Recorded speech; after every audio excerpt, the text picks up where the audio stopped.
9-chi bob. Midiyalik Ahashveroshning o'g'li Darius Bobilga podsho bo'ldi.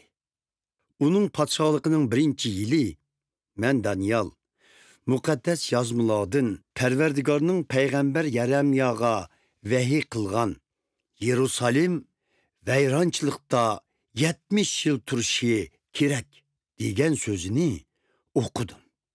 Shuning bilan men egam Xudoga yuzlanib, ro'za tutib, matoga yo'ginib, kulgi milinib, uningga ixlos bilan duo qildim. Duoyimda gunohlarimizni Parvardigor Xudoyimga iqror qildim. Ey egam Xudo, sen ulug' va hayvatliksan. Seni so'ygan ve emirlerinki itaat kılganlığa mihir muhabbet göstüp ehtemde tursan.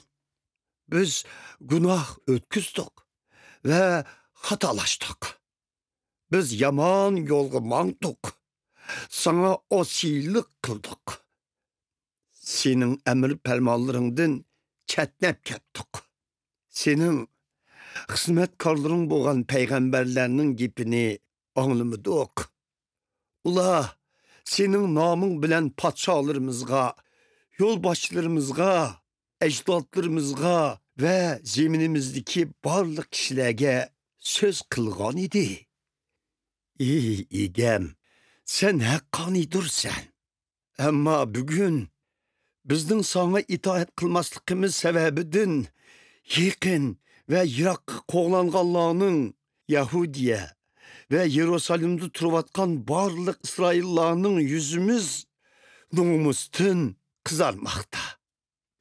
Ey Perverdigar, biz ve bizning padşalarımız, yolbaşçılarımız ve ecdatlarımız senin aldığında günah ötküzgenlikimizden nomus kılmaktımız. İlgimiz Xuda, biz sana osilik kılsak mı? Sen yanıla rahimdil ve epoçan. Biz sana itaat kılmadık. Ey Perverdigar, bizning Xudoyimiz, hizmetkarların boğan peygamberler arkalık düşürgen kanunlarına emel kılmadık. Barlık İsrail'la senin kanunlarına emel kılmadı ve yolundun ketnedi. Gepini anlaşını red kıldı. Şunun için hizmetkarın Musa'ga düşürülgen Tevrat kanunudaki kargışla ve kasemle ötküzgen günahimiz sebebidin beşimizga keldi.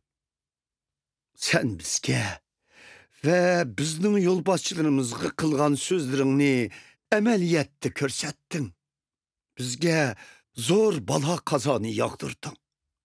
Yerusalim duç kelgen balayı afet ezeldin bütün alemde bolup bakmağan idi.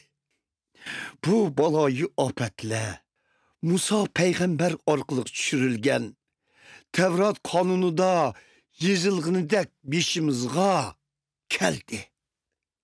Ama ey Perverdigar Xudayimiz, biz tehi günahlarımızdan yanmadık. Hakikatine boysunmay, sendin şafaat tilimidik. Şuna Perverdigar, sen bizni cazalamakçı bolup beşimizga bu balayı afetni saldın. Sen bizge hakikaten doğru kıldın. Çünkü biz sana itaat kılmadık. Egimiz Xuda, sen öz halkını kudretli kolun bilen Mısır'dan elip çıktın. Bu kudretin senin namını hazırgıçı isimizde kaldırdı. Biz günah kıldık ve hatalaştık. Egimiz, burun bizgi kösetken hakkani işlerindek öz şehrin Yerusalim, mukaddes teğindin gazap nebirtinni neri kılgın. Çünkü bizning ve ecdatlarımızın günahları sebeplik etrafımızdaki halklar öz halkını ve Yerusalimni mesxire kılmakta. Ey Xuda, Pekrinin duası ve iltijoyiga quloq solgin. Ey egam, vayron bo'lgan ibodatxonangga o'zingning hurmati uchun didoringning nurini chochqin. Ey Xudoyim, iltijoyimga quloq solgin. Ümitsiz holatimizni, ya'ni o'zingga mansub bo'lgan shaharning xaroba holatini ko'rkin. Bizning haq bo'lganligimizdan emas, balki sening bak rahimdil bo'lganligingdan sendin tilavatimiz. Hey ikimiz, zorimizni anlag'in, bizni apo qilgin. Hey ikimiz, nolimizni anlab, birer tedbir qo'llang'in. Ey Xudoyim, o'z noming uchun kechikmagin. Chunki bu shahar va xalq o'zingning. Men duolarimni davomlashtirib, gunohlarimni va xalqim Isroilning gunohlarini iqror qildim. Parvardigor Xudoyimdan uning muqaddas tegi Yerusalim uchun iltijo qildim. Kashlik qurbonlik vaqtida duo qilyotdim. Oldingi vahiyda ko'rgan odam Jabroil oldimga uchib keldi. U menga tushuntirib mundaq dedi: Daniel, men sana tushuncha bergili keldim. Sen duo qilishni boshlagan vaqtingdala sana javob berilib bo'lingan edi. Men shu javobni sana yetkizgili bu yerga keldim.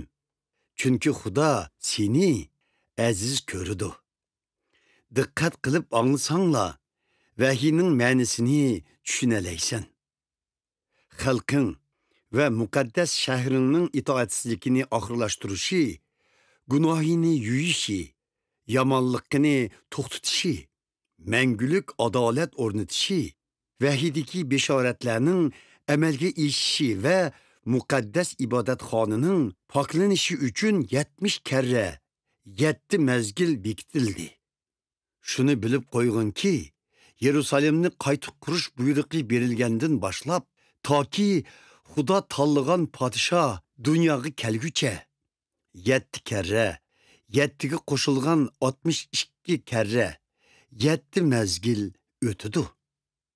Gerçi o kunlar mushaqqat ichida o'tsa-mu, ammo Yerusalim shahri ko'cha va xandaklari bilan qayta qurildi. Bu vaqt o'tgandan keyin Xudo tanlagan podshoh o'ldirilib, uningga yordam bergudak odam qolmaydi. Ondan keyin bir hukmron maydonga kelib, qo'shinlari bilan shahar va ibodatxonani vayron qildi. Oqibati xuddi kalkun kelgandek bo'ldi. Urushlar yuz berib, urush vayronchiligi Xudoning irodasi bilan toki bu davr oxirlashguncha davomlashdi. U hukmron ko'p xalqlar bilan 7 mezgil kelishim tuzdi. Ammo vaqtning yarmi o'tgandan keyin u qurbonliklar va hadiyalarni to'xtatdi. U ibodatxonaning eng egiz yeriga vayronchilik elib keladigan yekinishlik bir narsa o'rnatdi. Parvardigordan u hukmronga bekitilgan oxirgi kun kelguncha bu narsa shu yerda turdi.